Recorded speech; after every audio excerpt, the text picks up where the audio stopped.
5 আগস্টের আগে ছাত্রলীগ যেমন ক্যাম্পাসগুলোতে অস্ত্র হাতে নিয়ে সন্ত্রাসী কার্যক্রম বাস্তবায়ন করেছিল, ঠিক একই কায়দায় গত 2 দিন ধরে ছাত্রদল সেটা করে যাচ্ছে। আমরা ছাত্রদলকে হুঁশিয়ারি দিয়ে বলতে চাই, আওয়ামী লীগ হয়ে উঠতে চান না।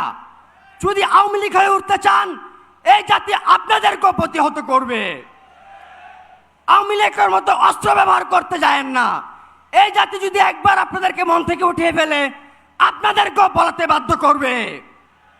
সর্বশেষ বলতে চাই, অবিলম্বে গণভোটের রায় বাস্তবায়ন করুন, নয়তো পালানোর জন্য রাস্তা প্রস্তুত করুন।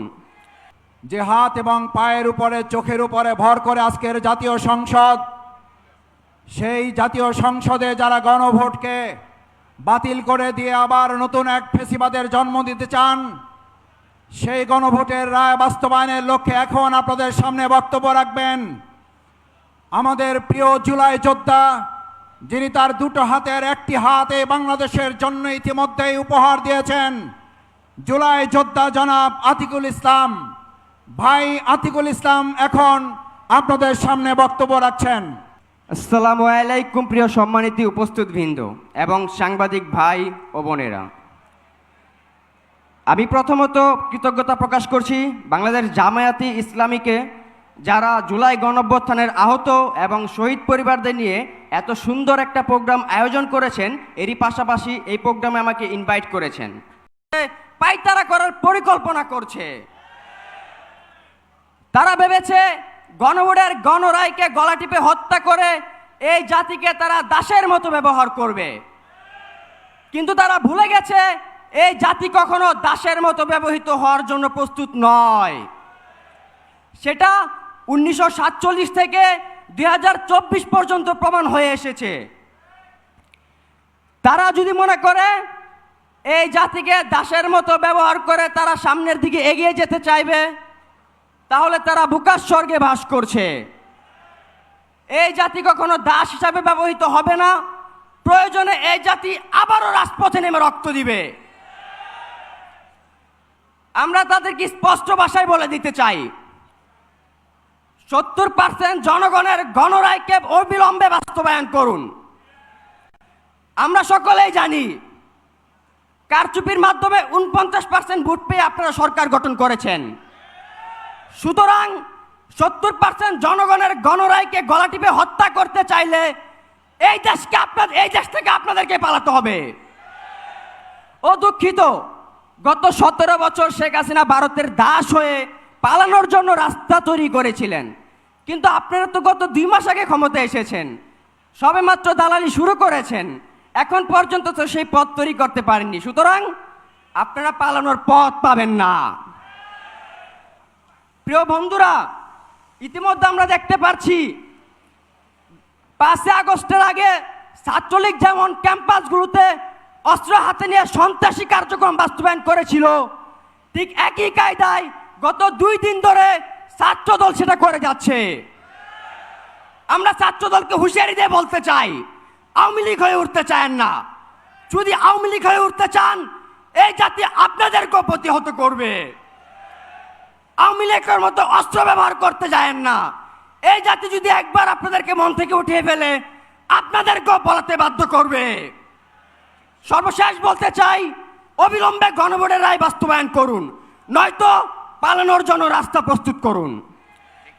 এর সর্বলাস্ট যেটা বলবো, কিছুদিন আগে আমরা দেখেছি শান্তারামের একটা মেয়ে ডাবির টিএসসিতে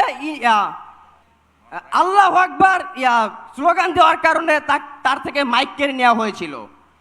আমরা তাদেরকে বলতে চাই, এটা প্রায় 95% জনগণের 95% মুসলমানের জনগণের বাংলাদেশ। সুতরাং এই দেশে নারায়ে তাকবীর আল্লাহু আকবার থাকবেই থাকবে। যদি আপনারা সেটাকে ঠেকাতে চান, তাহলে আপনারা থাকবেন না। ইনকিলাব জিন্দাবাদ। আমি একটি সুন্দর কথা বলতে চাই, কারণ আমার একমাত্র ছেলেটা, যার বয়স 14, সে স্বাধীনতা বোঝে না। সে বোঝে একটা বৈষম্য দূর করা, ফ্যাসিবাদ দূর করা। মাত্র 14 বছরের বাচ্চার মধ্যে এত অনুপ্রেরণা, এত সাহস। আজকের এই অনুষ্ঠানে গণভোটের গণরায় বাস্তবায়নের জন্য আমরা এখানে আহত পরিবার এবং শহীদ পরিবার একত্রিত হয়েছি। আমি অনেক সময় দেখি আসলে আমাদের দেশের প্রধানমন্ত্রী কে? আমি তো দেখতেছি না যে সমস্ত জবাবগুলি সালাউদ্দিন সাহেব দিতেছেন, কিন্তু তারেক রহমান কথা বলতেছেন না, সে গালে হাত দিয়ে বসে রয়েছে। একটা কথা মনে রাখবেন, আপনি কিন্তু বলেছিলেন, অনেক সময় আমাদের আশ্বাসও দিয়েছিলেন আপনি গণভোট দেওয়ার জন্য, হ্যাঁ ভোট দেওয়ার জন্য। 70% আমরা ভোট দিলাম। এখন আপনারা ক্ষমতায় গিয়ে বসেছেন, চেয়ারে বসেছেন, এখন আমাদেরকে চেনেন না আপনারা। ওই রক্ত মাখা চেয়ারটা আমাদের সন্তানদের। আপনি কি বুঝবেন? আপনি হারান নাই। আপনার বেদনা কি হতে পারে? যদি আপনি সন্তান হারাইতেন তাহলে বুঝতেন যে আমার যে এই ডান হাতটা ছিল সেই হাতটা এখন ভেঙে গেছে। এখন আর আমি বলবো না যে এখন আমি নামবো রাস্তায়, do or die, do or die, আমাকে মেরে ফেলেন, কোনো আফসোস নাই আমার। কিন্তু জনগণের রায়কে নিয়ে এইসব ছেলে ফেলা খেলেন না আপনারা। প্লিজ আপনাদের কাছে অনুরোধ করলাম যে আমাদের এই রায়টা আমাদের বাস্তবায়ন করে দেন। আমরা এখনো দাঁড়ে দাঁড়িয়ে ঘুরতে হয়, এখনো কথা শুনতে হয়। মানুষ আমাদেরকে ওরকম করে মূল্যায়ন করে না। আজকে আমরা যে মূল্যায়ন পেয়েছি, আমরা মূল্যায়নের জায়গায় এসেছি। আমরা মূল্যায়নের জায়গায় দুইটা ভালো মন্দ কথা বলার সুযোগ পেয়েছি। এদের মতো নাটক দেখানো রাজনীতিকে আমরা করি না। এদের মতো নাটক দেখানো শহীদ পরিবার করে না। এদের মতো নাটক দেখানো কোনো জুলাই যোদ্ধা করে না। তারা যা মুখে বলে বাস্তব কথা বলে। আমি এটাই বলবো যে আগামীর সংসদ যেন শহীদ জুলাইদের নিয়ে, শহীদ পরিবারদের নিয়ে কথা হয়, তাদের সমস্যাগুলি যেন দেখা হয়। এবং আমি বলবো সামনে একটা ভালো দিন, আপনারা যদি ভালো তাল বাহানা শুরু করে দেন তাহলে দেখবেন মাঠের অবস্থা কি রকম হয়। এটা আশা রাখেই আপনি মনে রাখবেন, সামনের দিনগুলি কিন্তু চিন্তা করবেন। আশা করি আমরা যেন এই বিচার চাই এবং বিচার যেন সুন্দর করে পেয়ে যাই। এ পর্যায়ে বক্তব্য রাখছেন জুলাই আন্দোলনের শিশু শহীদ, শহীদের গর্বিত মা, শহীদ জাবির ইব্রাহিমের গর্বিত মা জনাবা রোকেয়া বেগম। এখন আপনাদের সামনে বক্তব্য রাখছেন। আসসালামু আলাইকুম। আমি উত্তরায় সর্বকনিষ্ঠ শিশু শহীদ জাবির ইব্রাহিমের মা। আমি ধন্যবাদ জানাচ্ছি, আমি কৃতজ্ঞতা জানাচ্ছি আল্লাহ তাআলাকে, যিনি আমাকে এই প্ল্যাটফর্মে, এই রক্তাক্ত প্ল্যাটফর্মে দাঁড় করিয়ে দিয়েছেন, আপনাদের সামনে এনে দাঁড় করিয়েছেন। আমি কৃতজ্ঞতা জানাচ্ছি বাংলাদেশ জামায়াতে ইসলামী এবং বিরোধী দলীয় নেতা ডক্টর শফিকুল ইসলামকে, যিনি আমাদেরকে, আমাদের শহীদ পরিবার এবং জুলাই যোদ্ধাদেরকে এই সংসদে যাওয়ার মতো বিরল সম্মানে সম্মানিত করেছে। আমি অবশ্যই আমার গণভোট, যেই ভোট আমাদের জনগণের রায়ে নির্বাচিত হয়েছে, আমি অবশ্যই সেই কথা বলবো। এই মহান সংসদে আমার কথা, আমাদের কথা, আমার মা, একজন মায়ের কথা তাদেরকে শুনতে হবে। আমি অবশ্যই জুলাই সনদ বাস্তবায়নের কথা বলবো। জুলাই সনদ বাস্তবায়ন আমাদের প্রাণের অধিকার। আমি অবশ্যই শহীদ পরিবার, আমাদের 1400 শহীদ পরিবার, আমাদের প্রায় 30,000 জুলাই যোদ্ধা, তাদের সমস্যার কথা আমি তুলে ধরব। আপনারা আমাকে সহযোগিতা করবেন অবশ্যই। আমি আমাদের বাচ্চাদের, আমাদের শহীদদের, যেই সন্তানেদের রক্তের বিনিময়ে এই সংসদ, তাদের সংসদের এই রক্তাক্ত প্রান্তরে দাঁড়িয়ে তারা আমাদের শহীদদের বিচার যে দেরি করছে, সেই দেরি ত্বরান্বিত করার জন্য, আমাদের শহীদদের বিচার ত্বরান্বিত করার জন্য আমি অবশ্যই কথা বলবো। আপনারা সবাই আমার জন্য, আমাদের শহীদ পরিবারদের জন্য দোয়া করবেন। আসসালামু আলাইকুম। সময় চলে যায়, ঘটনা ঘটে যায়, রয়ে যায় ইতিহাস হয়ে। যদি ইতিহাস থেকে শিক্ষা নেওয়া না হয়, ইতিহাসের পুনরাবৃত্তি আবারও যদি ঘটে, তার পরিস্থিতি আরও ভয়াবহ হয়। আমরা জুলাই যোদ্ধারা জুলাই আগস্টে রক্ত দিয়েছিলাম, আমার ভাইয়েরা শহীদ হয়েছিল নতুন বাংলাদেশ বিনির্মাণের জন্য।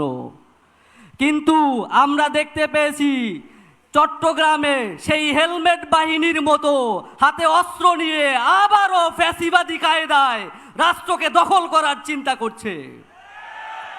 আমার ভাইয়েরা এই জন্য শহীদ হয় নাই, আমার ভাইয়েরা এই জন্য হাত পা হারায় নাই।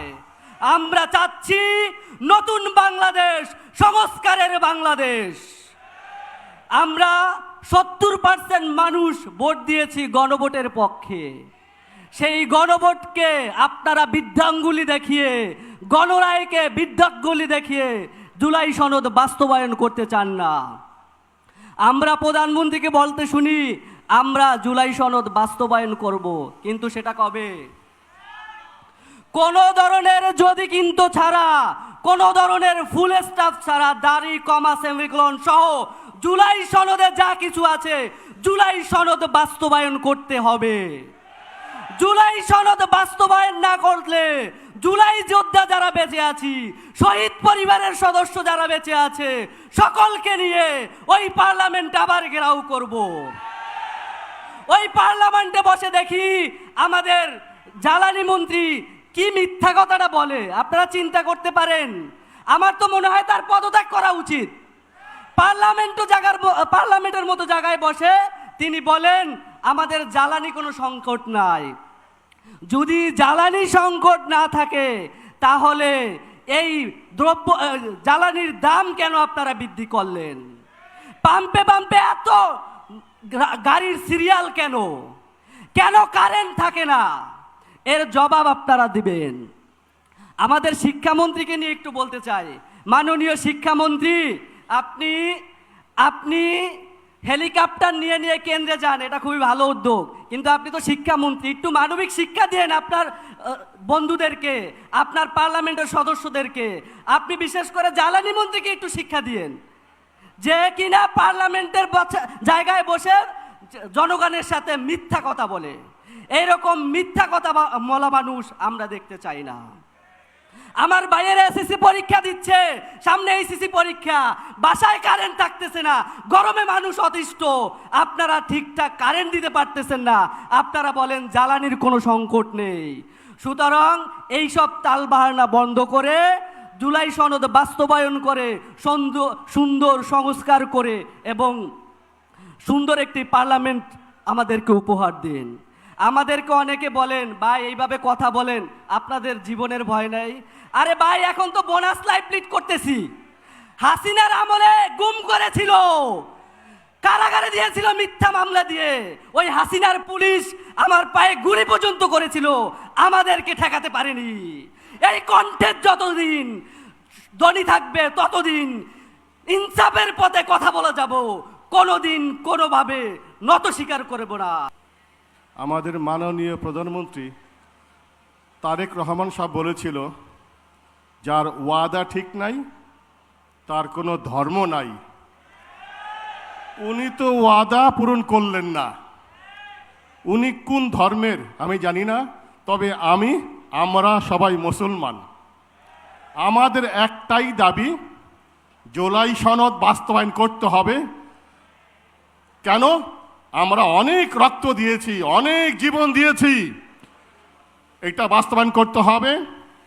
আর গণভোটকে বাস্তবায়ন করতে হবে। নতুন বাংলাদেশ নতুনভাবে চলবে, স্বৈরাচারের কায়দায় চলবে না।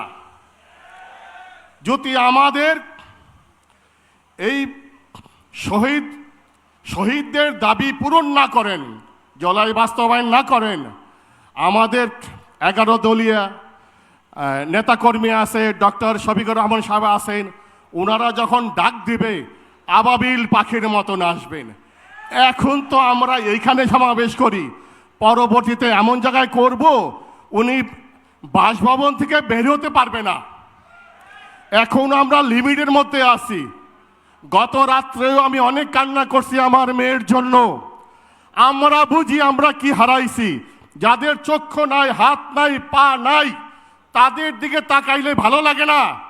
এটা আমরা সহ্য করতে পারবো না। আপনি ঝামেলা করেন না, ওই শিলংয়ের কথা শুনেন না। আপনি যে ওয়াদা করছেন যে আমরা জুলাই সনদ বাস্তবায়ন করব, আপনি করেন।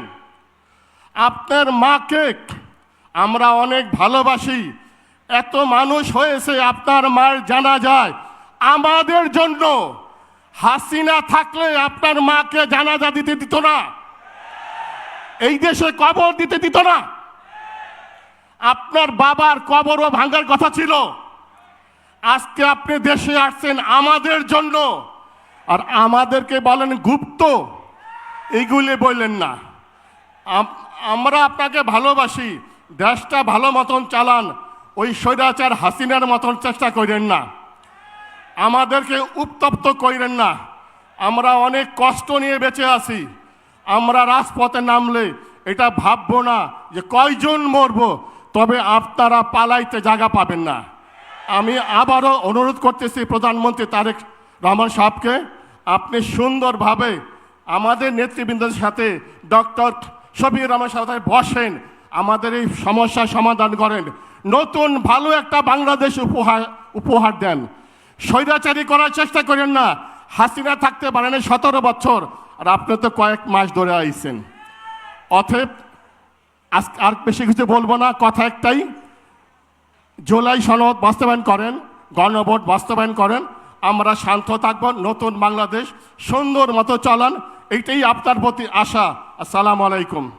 সম্মানিত উপস্থিতি, আমরা আজকের এই জাতীয় সমাবেশে এ পর্যায়ে গুরুত্বপূর্ণ বক্তব্য শুনব। 36 জুলাইয়ের আন্দোলনে যাত্রাবাড়িতে পুলিশের এবং সন্ত্রাসীদের ভয়াবহ আক্রমণে আহত হয়ে হাত হারিয়েছিলেন আমাদের প্রিয় ভাই জনাব তুহিন ফরাজি। জুলাই যোদ্ধা তুহিন ফরাজি এ পর্যায়ে আপনাদের সামনে বক্তব্য রাখছেন। আসসালামু আলাইকুম। আজকে উপস্থিত এখানে সম্মানিত শহীদ পরিবার এবং আহত জুলাই যোদ্ধা যারা আছেন, দেশের জন্য আপনারা অনেক ত্যাগ স্বীকার করেছেন এবং শহীদ যারা হয়েছেন তারা রক্ত দিয়েছেন। শুধুমাত্র রক্ত দিয়েছেন এই বাংলাদেশকে একটি সিস্টেম থেকে বের করে আনার জন্য, যেই সিস্টেমটা ছিল একটি ফেসিজমের। আমরা আসলে স্পষ্ট ভাষায় একটা জিনিস দেখতে পাচ্ছি যে বাংলাদেশে একটি নির্বাচন হয়েছিল, যে নির্বাচনের মধ্যে দিয়ে দৃঢ় নির্বাচন হয়েছে, একটি জাতীয় নির্বাচন, একটি হচ্ছে আপনার গণভোটের আয়োজন নির্বাচন। সেই গণভোটের ভিতর দিয়ে বাংলাদেশের জনগণ আসলে দেখিয়ে দিয়েছে আসলে তারা কী রকমের বাংলাদেশ চায়। সেই গণভোট নিয়ে এখন বর্তমানে যে সরকার আছে, আমাদেরকে উনি বলতেছিল যে গণভোটে আপনারা সবাই হ্যাঁতে ভোট দিয়ে জয়যুক্ত করবেন, কিন্তু উনি এখন বর্তমানে আমাদের সঙ্গে প্রতারণা করতেছে। আমরা আসলে এই প্রতারণা কোনোভাবেই মেনে নিতে পারি না। আমরা বাংলাদেশের যত আহত জুলাই যোদ্ধা এবং শহীদ পরিবার আছে, এই রক্তের সাথে তারা যদি বেইমানি করে, সেক্ষেত্রে তাদের জন্য আমরা এমন দোয়া করব তাদের যেন মানে ভিক্ষার থলি হাতে নিয়ে ঘুরতে হয়, আমরা এমন দোয়া করব তাদের জন্য। এবং সেই সাথে বলতে চাই, এই বাংলাদেশে আমরা যেই ফেসিজমের ভিতর দিয়ে আসছিলাম তা আপনাদেরকে মুক্ত করে দিয়েছি। আপনারা ছিলেন সেই লন্ডনে, সেখান থেকে এসে এখন বাংলাদেশে সরকার হতে পেরেছেন। আপনারা ছিলেন সেই শিলং থেকে এসে এখন স্বরাষ্ট্রমন্ত্রী হতে পেরেছেন। সেই স্বরাষ্ট্রমন্ত্রী হওয়ার পর এখন আমাদেরকে সাথেই আপনারা হচ্ছে এই বাংলাদেশের গণরা যেখানে দিয়েছে সেই গণরার বিরুদ্ধে যে আপনারা তাদের সঙ্গে প্রতারণা করার চেষ্টা করতেছেন। আমরা এই প্রতারণা কোনোভাবেই মেনে নেব না। আপনারা যদি গণভোট নিয়ে হাঙ্কি পাঙ্কি করেন তাহলে আমরা আপনাদের গণভবন থেকে বের হতে দেব না। সেই সঙ্গে আরেকটা আপনার কথা বলে দিচ্ছি, আপনারা কোনোভাবে কোনো একটা এয়ারপোর্ট থেকে আপনারা পালাতে পারবেন না। খুনি হাসিনা যেভাবে পালিয়ে গিয়েছে আপনারা ভাববেন না সেভাবে আপনারা পালাতে পারবেন। অতএব আমাদের লাউড অ্যান্ড ক্লিয়ার স্পষ্ট ভাষায় বলে দিতে চাচ্ছি, আপনারা জুলাই সনদ নিয়ে কোনো প্রকার কোনো হাঙ্কি পাঙ্কি করবেন না। ধন্যবাদ। আসসালামু আলাইকুম। ইনকিলাব জিন্দাবাদ। বাংলাদেশ জামাত ইসলাম জিন্দাবাদ।